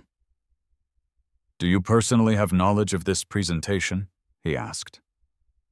Judge Cole nodded once. "I attended the recognition ceremony," she said. Her words landed with quiet authority. The boutique employee's posture shifted noticeably, the certainty that had initiated the complaint now dissolving into visible concern. "I want to emphasize," he said carefully, "our store reported a similarity based on a client alert. We did not intend to create a wrongful accusation." Judge Cole acknowledged him politely. "Concern is understandable," she said. Then her attention returned to the officers. "Verification must remain proportional." Klein spoke again into his radio. "Any update on the collector report?" Static answered. "Collector representative unavailable. Initial theft report lacks full serial confirmation." Reynolds's brow tightened slightly. "Incomplete report. Incomplete confirmation. Yet complete public detention." The imbalance became harder to justify. A quiet murmur moved through the crowd again. Someone whispered, "So the report wasn't even confirmed," another responded. "They cuffed her without proof." Livestream comments accelerated rapidly. "This is bad. They detained her with no confirmed serial number. That's a lawsuit waiting to happen." Naomi remained composed, her calm demeanor unchanged despite the growing shift in perception. Judge Cole spoke again, her voice measured. "The case referenced earlier involved improper seizure of assets under flawed identification procedures," she said. Reynolds listened carefully. "That litigation clarified evidentiary standards for property detention," she continued. Klein's expression shifted subtly. The relevance was unmistakable. Naomi spoke calmly. The watch was presented after the court determined multiple seizures had been conducted without adequate verification. Judge Cole nodded slightly. "The Foundation commissioned a limited engraving series recognizing attorneys involved in the case," she added. Reynolds absorbed the information. "And documentation exists confirming this?" he asked. "Yes," Naomi replied. "Accessible digitally?" "Yes." Klein spoke quietly into his radio again. "Request database cross-reference for commemorative engraving series associated with Carter litigation outcome." Static answered. "Searching." Seconds stretched. The late afternoon light reflected gently across the courthouse glass, illuminating the scene with quiet clarity. Public attention remained fixed. Phones continued recording. Witnesses remained present. The narrative continued evolving. Then the radio crackled again. "Preliminary confirmation located." Klein straightened slightly. "Proceed. Record indicates limited series presentation watches commissioned by Federal Legal Foundation 3 years prior." Reynolds' eyes shifted briefly toward Naomi. "Recipient name." Static answered again. "Carter Naomi." A subtle shift moved through the officer's posture. Engraving phrase confirmed, "Justice requires courage." The words settled into the air with quiet finality. The boutique employee exhaled audibly. "I was not aware of that record," he admitted. Judge Cole's expression remained composed. "Because the watch was never stolen," she said calmly. Reynolds nodded slowly, absorbing the conclusion forming before him. Klein spoke quietly. "Collector report likely misidentified model series." Naomi remained still, silent, dignified. The crowd sensed the shift instantly. One bystander murmured, "So she didn't steal anything." Another responded, "They cuffed her for nothing." The livestream comment feed accelerated rapidly. "They messed up. This just changed everything." Judge Cole spoke once more, her voice calm, but unmistakably clear. "The watch in question is documented property belonging to Ms. Carter," she said. Reynolds exhaled slowly. The procedural path forward now became unavoidable. Klein stepped slightly closer. "Understood," he said quietly.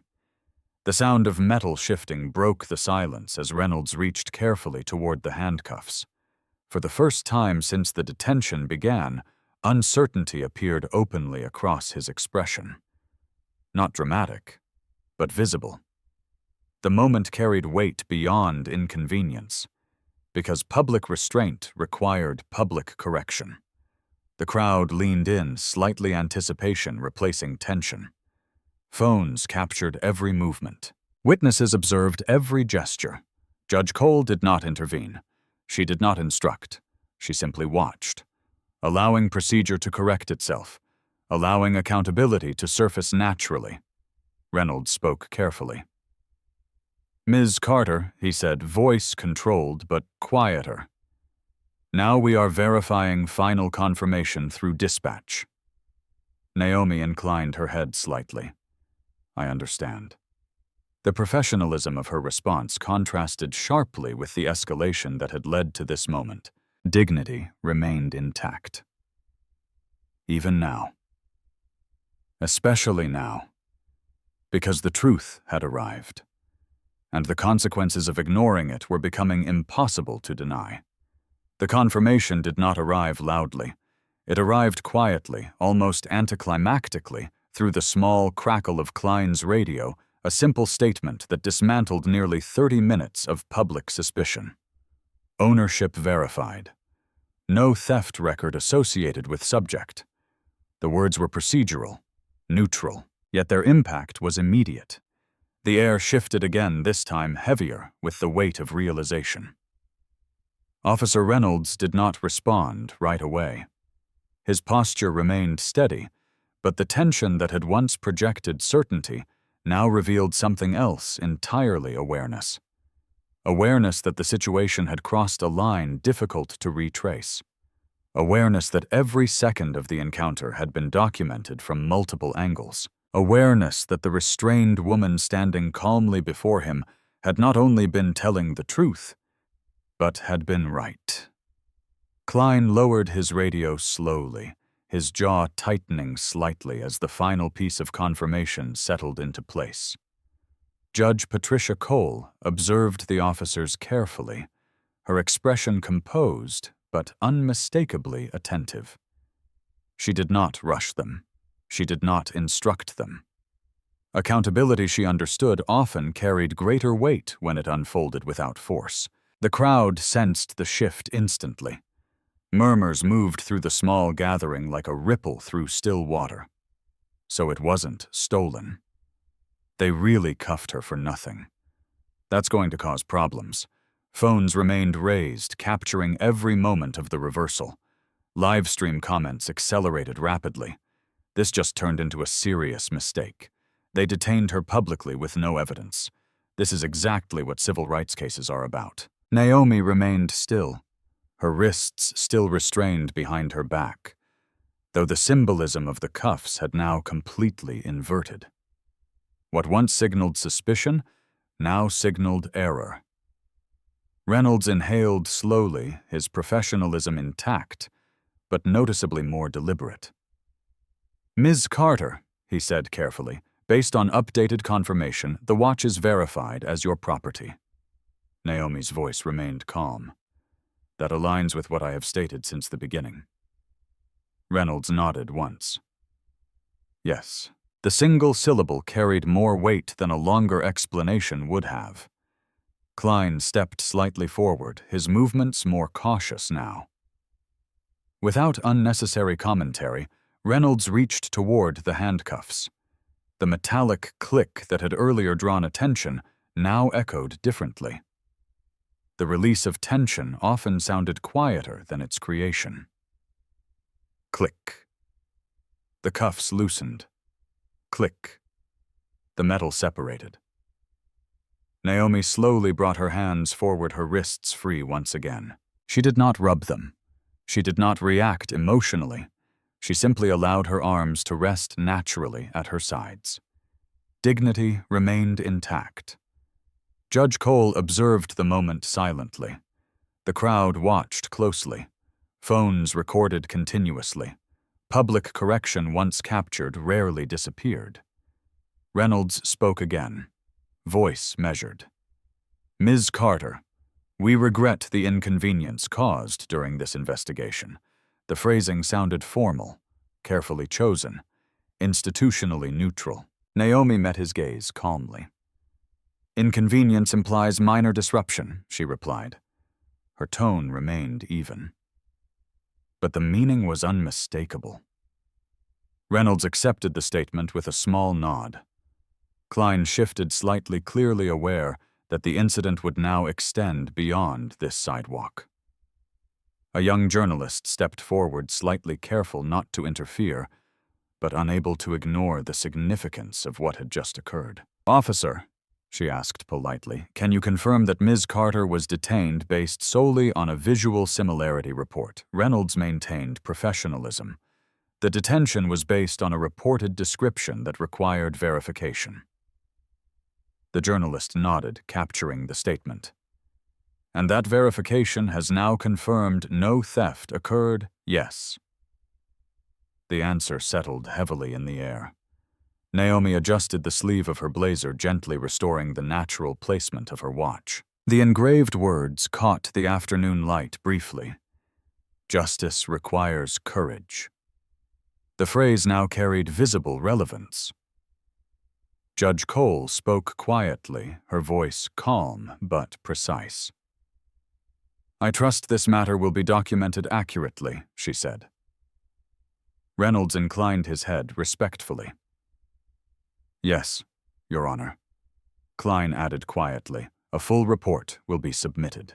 The middle-aged woman who had initially raised concern stepped forward hesitantly, her expression uneasy. I'm sorry, she said quietly to Naomi. I thought I recognized the watch from an alert. Naomi acknowledged her with composed courtesy. Mistakes can happen, she said calmly. Her response did not absolve responsibility, but it did demonstrate restraint. The boutique employee spoke next. Our store regrets any confusion caused, he said carefully. Naomi inclined her head slightly. Accuracy matters, she replied. The simplicity of the statement carried quiet power. The crowd began dispersing slowly now, the spectacle losing momentum as resolution replaced tension. But the cameras did not stop recording immediately. Moments of correction often attracted as much attention as moments of accusation. The journalist continued capturing footage, aware that the story had shifted from suspicion to accountability. Judge Cole turned slightly toward Naomi. Are you prepared for the meeting? She asked quietly. Yes, Naomi replied. Good, Judge Cole said. Her tone carried subtle reassurance, because despite the disruption, the work awaiting Naomi inside the courthouse remained important. Justice rarely paused for inconvenience.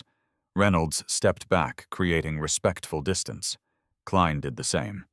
Authority once asserted, now repositioned. Professional distance restored. Naomi adjusted her posture slightly, her composure unchanged despite the events that had unfolded. Her reputation remained intact, her credibility reinforced. But the experience itself would not simply disappear. Public detention left impressions, even when corrected, even when resolved. Judge Cole spoke once more before turning toward the courthouse entrance. Ms. Carter's work has contributed significantly to the protection of constitutional rights, she said calmly. Her statement was not dramatic, but it was unmistakably clear. The officers nodded respectfully, understanding fully that the situation they had just navigated would likely extend far beyond this sidewalk. Because moments like this did not end when the handcuffs came off. They continued through documentation, through policy review, through public conversation. Naomi walked beside Judge Cole toward the courthouse entrance, her pace steady, her posture confident. Behind them, the final flashes of recording phones lowered gradually, but the story had already begun spreading, and its impact would continue unfolding. By the time Naomi Carter stepped through the glass doors of the federal courthouse, the physical tension of the moment had subsided, but its implications had only begun to unfold. Public incidents rarely ended where they occurred. They expanded. They echoed. They entered systems designed to evaluate accountability, procedure, and consequence. Inside the courthouse lobby, the controlled environment contrasted sharply with the charged atmosphere outside. Marble floors reflected soft overhead lighting, and the quiet rhythm of professional movement replaced the murmur of spectators and the glow of recording screens. Judge Patricia Cole walked beside Naomi, without urgency, her presence offering neither sympathy nor dramatics, only recognition. "You handled that with remarkable restraint," the judge said quietly. Naomi's response remained measured. Restraint often clarifies truth faster than reaction. Judge Cole allowed the faintest nod. "Yes," she said, "but restraint should never be mistaken as acceptance." Naomi understood the distinction. They entered a private elevator reserved for court personnel, the doors closing gently behind them. For the first time since the incident began, Naomi stood in a space free from observation, free from raised phones, free from whispered speculation, free from the invisible pressure of public perception. Still, the weight of the experience remained present, not emotional, not reactive, analytical. Moments like this required evaluation. What had happened? Why it had happened? What systems had allowed it to happen? Judge Cole spoke again. "You are aware this incident will likely trigger internal review," she said. "Yes," Naomi replied, "and potentially external attention, yes." Judge Cole studied her expression briefly. "Have you considered how you intend to proceed?" Naomi paused for a moment. "I intend to proceed carefully." Judge Cole nodded once. "Careful does not mean passive." "No." Naomi agreed. The elevator doors opened onto a restricted corridor, quiet and professional, where conversations were measured and documentation mattered more than speculation. Meanwhile, outside the courthouse, the consequences had already begun taking shape. Officer Reynolds remained near the plaza steps, completing preliminary incident documentation, while Klein communicated with departmental supervisors through secure channels. Public detention involving a licensed civil rights attorney required immediate reporting. Transparency protocols activated quickly. Reynolds's report began with procedural language. Subject temporarily detained based on similarity to reported stolen property description. Verification conducted through dispatch and institutional record. Ownership confirmed. Detention concluded without arrest. Yet procedural language rarely captured perception. Klein reviewed initial body camera footage, ensuring documentation remained complete. Multiple angles confirmed the sequence of events. Initial report. Public questioning. Refusal to surrender property without cause. Application of handcuffs. Arrival of federal judge. Verification of ownership. Release. Each moment now existed as permanent record, and permanent records required review. The middle-aged woman who had initially reported concern provided a brief statement clarifying that her identification had been based solely on a visual similarity to an online alert regarding a missing luxury watch. Her uncertainty now appeared clearly in her voice. "I thought I was helping prevent a theft," she explained quietly. The boutique employee also submitted clarification. "Our intention was precautionary, not accusatory. Intent, however, did not eliminate impact." Across the city, the video clip continued circulating online, now accompanied by updated captions. Civil rights attorney detained after mistaken theft report. Federal judge intervenes. Mistaken detention outside courthouse raises questions. Commentary expanded. Legal analysts began discussing probable cause thresholds. Civil rights advocates referenced previous cases involving public detention without verified evidence. Local journalists contacted the Chicago Police Department's media office requesting official statements. Institutional response became unavoidable. Inside the courthouse conference room, Naomi reviewed briefing documents while Daniel Brooks entered moments later, visibly concerned. "I saw the video," he said quietly. Naomi nodded. "I assumed you might." Daniel placed his tablet on the table. "It's everywhere already?" Naomi remained calm. That was inevitable. Daniel studied her expression carefully. "Are you all right?" "Angry? No. Concerned, yes." Daniel nodded slowly. "That makes sense. Concern often produced more meaningful outcomes than anger. Concern led to examination. Examination led to reform." Judge Cole entered the room moments later, acknowledging both attorneys with a small nod. "The meeting will begin shortly," she said. Then her attention returned briefly to Naomi. "You may receive inquiries from multiple parties regarding this afternoon's events," she said calmly. "I expect so," Naomi replied. "Your measured response will influence how this develops." Naomi understood.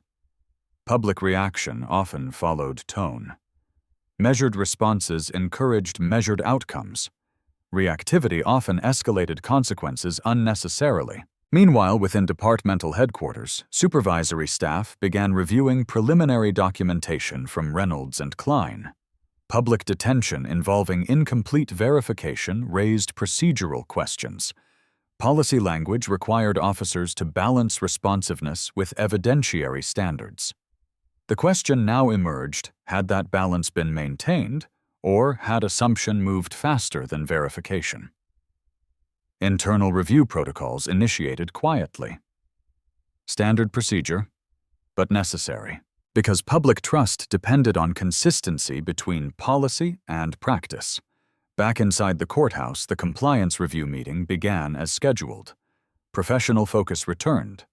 Policy language discussed. Legal frameworks evaluated. Yet beneath the surface of professional dialogue, the earlier incident remained present. A reminder. A case study unfolding in real time. Justice systems depended not only on written law, but on the application of judgment in moments of uncertainty. And uncertainty had defined the afternoon. As the meeting concluded hours later, Naomi gathered her documents calmly. Daniel spoke quietly as they exited. "This will likely continue developing." "Yes," Naomi agreed. "Do you intend to pursue action?" Naomi paused briefly, then answered. "I intend to ensure clarity.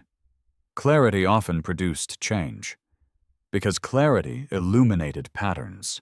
Patterns revealed weaknesses. Weaknesses allowed improvement." Outside the courthouse, the last traces of the afternoon incident had faded physically, but its impact remained active within conversations already unfolding across legal, institutional, and public spaces. Accountability rarely occurred instantly, but it often began with moments exactly like this one.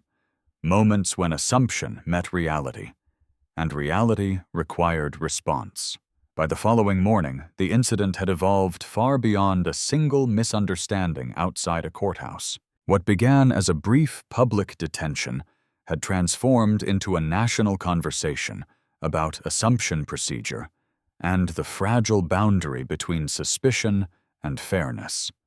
Clips of Naomi Carter standing calmly in handcuffs circulated across social platforms, accompanied now by updated context. A respected civil rights attorney detained based on visual similarity alone, later confirmed to be the rightful owner of the luxury watch in question. The imagery resonated strongly. A composed black professional restrained in front of a federal courthouse, a federal judge stepping forward in quiet recognition. Verification arriving only after public escalation. The symbolism was unmistakable. Commentators began analyzing the event from multiple perspectives. Legal experts discussed the application of probable cause standards in situations involving high-value personal property. Civil rights advocates emphasized the psychological impact of public detention when assumptions precede verification. Former law enforcement professionals debated how procedural training could better balance responsiveness with restraint. Context deepened understanding. Understanding expanded discussion. Discussion increased visibility. Within 24 hours, several national legal commentary platforms had referenced the incident as an example of the complexities surrounding observational bias and decision-making under perceived urgency. One analyst summarized the issue succinctly. The threshold between suspicion and confirmation must remain carefully protected. When appearance substitutes for evidence, even well-intentioned actions can undermine public confidence. The statement circulated widely. Meanwhile, community organizations focused on constitutional protections issued measured commentary emphasizing the importance of continual procedural evaluation. None called for outrage. Instead, they called for clarity. Clarity about when detentions become appropriate. Clarity about how assumptions form. Clarity about how easily perception can influence judgment. Naomi Carter did not immediately issue a public statement. Her silence was intentional. She understood that narratives often stabilized more effectively when initial emotion subsided.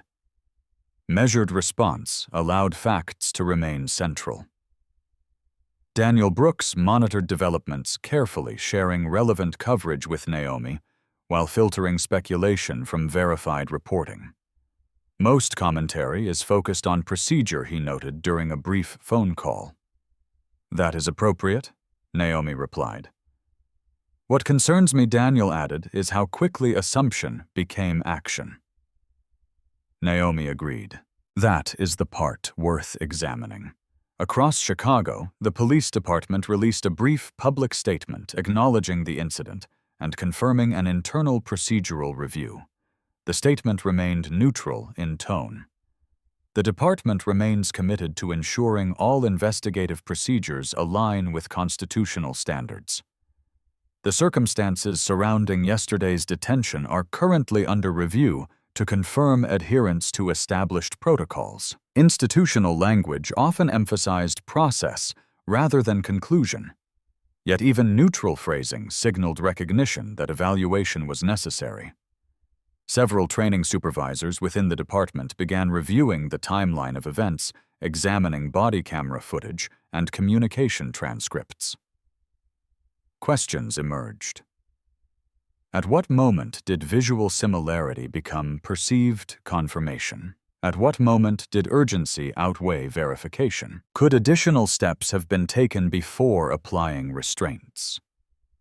These were not accusations. They were evaluations. Because continuous improvement depended on identifying moments where judgment might have moved faster than evidence.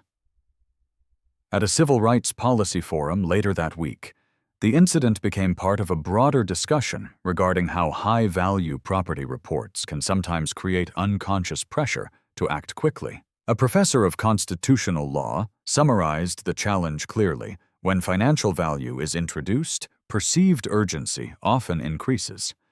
But constitutional protections do not change based on price. The observation drew agreement from legal scholars present. Because justice required consistency, whether the property involved was modest or expensive, whether the individual involved was well-known or unfamiliar, the standard remained the same. Evidence first, assumption second, if at all. Journalists continued reporting responsibly, emphasizing the verified facts of the situation without sensationalism. Several editorials highlighted Naomi's composure as a central element of the story, not because calm solved the issue, but because calm prevented escalation. One article observed, The most striking detail was not the mistake itself, but the dignity maintained throughout it. The phrase resonated widely, because dignity under pressure often revealed character more clearly than comfort ever could. Naomi continued her work uninterrupted. Her schedule remained full. Her focus remained forward. Professional responsibilities did not pause for public attention. Yet the incident had introduced something valuable. Opportunity for discussion.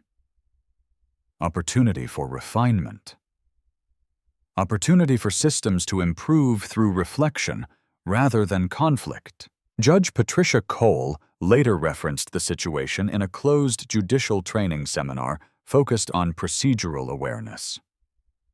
Without naming individuals, she emphasized a principle long embedded in constitutional tradition. Authority carries responsibility to pause when certainty has not yet arrived. The message resonated with those present because authority exercised thoughtfully strengthened institutional trust. Meanwhile, public commentary gradually shifted from reaction to reflection. Questions replaced assumptions. Analysis replaced speculation. Understanding replaced immediate judgment.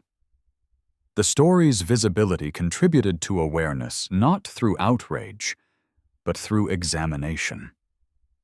And examination often produced progress. Naomi received numerous messages expressing support, though she responded to only a small number personally. She appreciated the sentiment, but remained focused on the broader principle at stake. Individual incidents mattered less than systemic improvement. Daniel summarized the shift during one conversation. "It seems the story is no longer about what happened to you," he said. "It is about how similar situations might be prevented." Naomi agreed. That is the only meaningful outcome, because the goal was never validation. The goal was evolution. Progress often emerged from moments that revealed where understanding could deepen, where procedures could refine, where awareness could expand. By the end of the week, the incident had become less of a headline and more of a reference point, an example used in discussions about balance between vigilance and fairness. The attention gradually quieted, but the lessons remained active, because each moment of reflection strengthened the framework supporting future decisions. 2 weeks after the incident outside the federal courthouse, the conversation had shifted from reaction to resolution. Internal review findings from the Chicago Police Department had been completed, and although the language of the report remained measured and procedural, the conclusions carried meaningful significance. The review determined that while the officers involved had responded to a citizen complaint in accordance with general investigative protocol, the escalation to public detention prior to verification did not fully align with the department's own standards regarding proportional response. Policy language emphasized the importance of confirming material facts whenever reasonably possible before applying restraints in nonviolent property investigations. The distinction mattered, because proportionality protected both public safety and public trust. As part of the review outcome, updated guidance was distributed within the department, reinforcing the necessity of additional verification steps when handling reports based primarily on visual similarity rather than confirmed identifying information. The revision was not dramatic. It did not require structural overhaul, but it represented progress. Because systems improved most effectively through incremental refinement grounded in real-world situations. Officer Reynolds and Officer Klein remained active in their roles, though both completed supplemental procedural training focused on evidentiary thresholds and decision-making under observational uncertainty. The training emphasized a central principle: authority must remain anchored in evidence. Assumption alone could not justify escalation. Meanwhile, Naomi Carter continued her work uninterrupted. Her schedule remained full, her responsibilities unchanged, her focus consistent. The incident did not redefine her professional identity. It reinforced it, because the principles she had spent years defending had now intersected with her own lived experience. That intersection did not weaken her perspective. It strengthened it. During a legal symposium held later that month, Naomi participated in a panel discussion addressing procedural clarity in property-related investigations. She did not speak about the incident directly. She did not describe personal frustration. Instead, she addressed the broader principle: the legitimacy of authority depends not on its ability to act quickly, but on its willingness to act correctly. The room remained quiet as she continued. Verification is not an obstacle to justice. It is a requirement of justice. Her words resonated not because they referenced controversy, but because they reaffirmed foundational values embedded within constitutional law. Judge Patricia Cole, present among attendees, later summarized the significance privately during a judicial roundtable discussion. Moments of tension often reveal opportunities for institutional growth, she said. Growth, however, required acknowledgement. Acknowledgement required humility. Humility strengthened credibility. The boutique that had initially reported concern regarding the watch issued a quiet internal update to its own staff, clarifying recommended procedures when identifying items similar to those listed in private collector alerts. Rather than encouraging immediate escalation, employees were advised to rely on discreet communication channels, allowing verification without public confrontation. The adjustment was subtle, but meaningful, because prevention often required small changes in early decision-making. Daniel Brooks observed the broader impact during a conversation with Naomi following the symposium. "The story seems to have settled," he said. Naomi nodded. "That is appropriate." "Some people expected a legal confrontation," Daniel added. Naomi considered the statement briefly. "Not every situation requires litigation," she replied. Daniel smiled slightly. "But some situations still produce change." "Yes," Naomi said. "Quiet change is often more durable." Outside the legal community, public attention gradually moved toward other developments, as news cycles inevitably did. Yet the incident retained quiet influence in professional discussions concerning procedural fairness. Training programs referenced anonymized details from the case. Policy reviews incorporated its lessons. Awareness expanded. Incrementally. Sustainably. One evening, as Naomi reviewed case materials at her office desk, the engraved words on her watch caught the reflection of her desk lamp. "Justice requires courage." The phrase had originally commemorated a legal victory. Now it carried additional meaning. Courage did not always appear as confrontation. Sometimes courage appeared as composure. Sometimes courage appeared as patience. Sometimes courage appeared as trust in process, even when process faltered temporarily. The events outside the courthouse had demonstrated both vulnerability and strength within the justice system. Vulnerability because assumptions had briefly overshadowed verification. Strength because correction had followed once facts emerged. No institution operated perfectly, but institutions capable of reflection retained legitimacy, because justice was not defined by absence of error. Justice was defined by commitment to improvement. Later that evening, Naomi placed the watch carefully beside her notes, preparing for another day of advocacy, another day of protecting rights often discussed abstractly but experienced personally. The experience had not discouraged her. It had clarified her purpose. Because every principle carried greater weight once lived. Every protection carried greater urgency once tested. And every moment of fairness carried greater meaning once threatened. Justice remained an ongoing effort, not a finished destination. A practice, a responsibility, a shared commitment. And sometimes the most meaningful progress began with a single moment that reminded everyone watching why those principles mattered. Because dignity never required permission, and truth never required assumption. Justice required courage, always.